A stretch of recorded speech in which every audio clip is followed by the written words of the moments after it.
जय हिंद दोस्तों। कल वेद के बारे में समझे थे, डिस्कशन किए थे, वेद पे चर्चा किए थे। ऋग्वेद, यजुर्वेद, सामवेद, अर्थवेद, इस चारों वेद पे कल चर्चा हम किए थे। आज उससे आगे टॉपिक पे देखते हैं, डिस्कशन करते हैं प्राचीन इतिहास की सेकंड लेसन कर रहे हैं। आइए,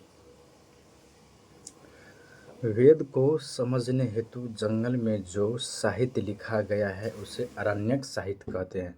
यानी कि वेद को समझने के लिए जंगल में साहित्य लिखा गया है। वेद को समझने के लिए जंगल में साहित्य लिखा गया है, उसे अरण्यक साहित्य कहते हैं, उसे अरण्यक साहित्य कहते हैं। आगे आइए अब, अरण्यक का अर्थ क्या होता है? अरण्यक का अर्थ जंगल होता है। अरण्यक का अर्थ जंगल होता है। ध्यान रहे कि अर्थवेद को छोड़कर बाकी वेदों पर अरण्यक साहित्य की रचना की गई। यानी कि चार जो वेद है, चार वेद में अर्थवेद को छोड़कर बाकी तीनों वेदों पर अरण्यक साहित्य की रचना की गई है। अरण्यक साहित्य की रचना की गई, अरण्यक साहित्य की रचना की गई है। आगे आगे वेद को समझने हेतु सबसे अंतिम में उपनिषद की रचना हुई है। यानी कि वेद को समझने के लिए एंड में, लास्ट में उपनिषद की रचना की गई है। यानी कि वेद को समझने के लिए, समझबूझ करने के लिए उसको उपनिषद की रचना की गई। वो कब की गई? लास्ट में की गई। उपनिषद दर्शन पर आधारित, यानी कि उपनिषद दर्शन पर आधारित पुस्तक है। उपनिषद दर्शन, उपनिषद दर्शन पर आधारित बेसिकली एक पुस्तक है, बेसिकली आधारित एक पुस्तक है, जिस कारण इसे वेदांत दर्शन भी कहा जाता है, जिस कारण इसे वेदांत दर्शन भी कहा जाता है। अब है उपनिषद, दो शब्द से मिलकर बना है। उपनिषद दो शब्द से मिलकर बना है। उप प्लस निषेध, उप प्लस निषेध, उप जोर निषेध। उपनिषद दो शब्दों से मिलकर बना है, जिसमें उप का अर्थ निकट, उप का अर्थ निकट, उप का अर्थ निकट, निषद का अर्थ ज्ञान प्राप्त करना।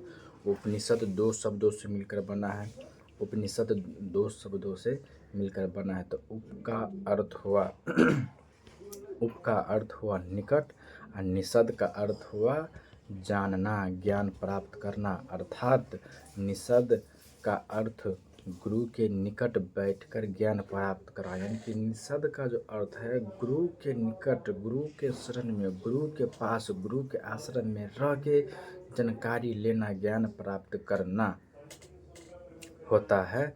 इसकी कुल संख्या 108 है। मतलब निकट बैठकर ज्ञान प्राप्त करना होता है, इसकी कुल संख्या 108 है। इसकी कुल संख्या 108 है। शॉर्टकट याद रखें, जो बता रहे इसकी कुल संख्या 108 है। उपनिषद दो शब्दों से मिलकर बना है।